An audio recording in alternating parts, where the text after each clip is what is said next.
Bonjour, je m'appelle Axel Masucci et aujourd'hui je vais vous présenter Voco, la première application qui permet de créer un podcast avec ses amis simplement avec son téléphone. Aujourd'hui, l'univers du podcast est décomposé en deux catégories, la catégorie des créateurs qui compte 1 million de personnes et la catégorie des auditeurs hebdomadaires qui compte 51 millions de personnes dans le monde. Pendant le programme GNID, j'ai effectué des entrevues clients et j'ai révélé que 30% des personnes qui écoutaient régulièrement des podcasts voulaient se lancer et créer leur podcast. Si on regarde ce chiffre à l'échelle mondiale, ça donne 15,3 millions de potentiels nouveaux créateurs. Pourtant, ils n'arrivent pas à passer les différentes barrières à l'entrée. Aujourd'hui, il y a deux principales barrières à l'entrée, le matériel, parce qu'il faut s'équiper de microphones, de cartes son et de logiciels, mais aussi de compétences, car il faut savoir comment enregistrer, comment monter et comment mettre en ligne un podcast. Ce sont les différentes barrières à l'entrée que nous avons dû franchir avec Gaspard quand nous avons voulu lancer nos podcasts. Aujourd'hui, si on veut créer un podcast avec 4 personnes, par exemple, on a besoin de 4 microphones et une carte son suffisamment importante pour brancher ces 4 microphones sur l'ordinateur.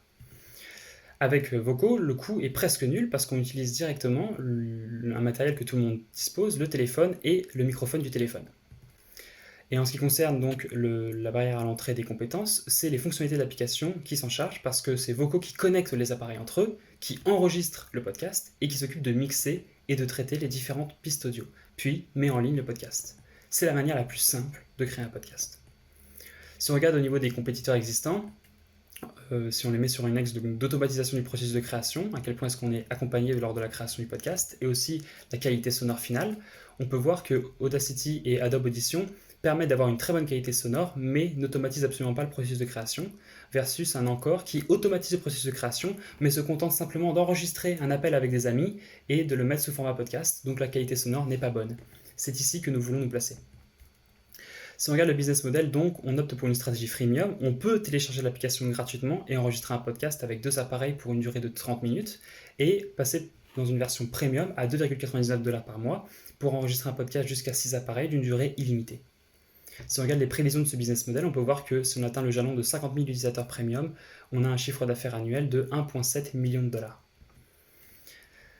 Qu'est-ce qui s'est passé pour Voco ces derniers mois?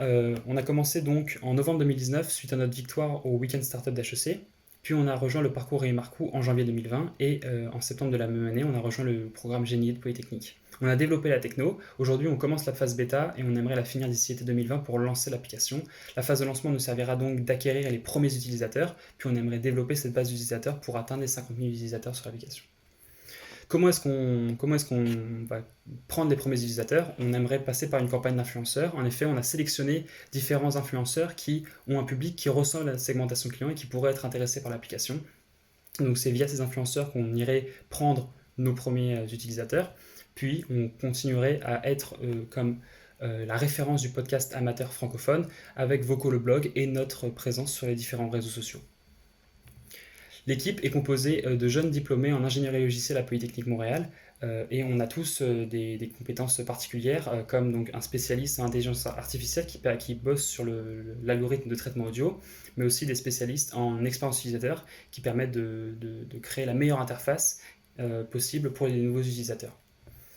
Voco veut devenir la plateforme de référence pour le podcast amateur. Si vous connaissez un spécialiste du traitement audio ou si vous connaissez quelqu'un qui pense créer un podcast en 2021, merci de me contacter à l'adresse suivante et merci de m'avoir écouté.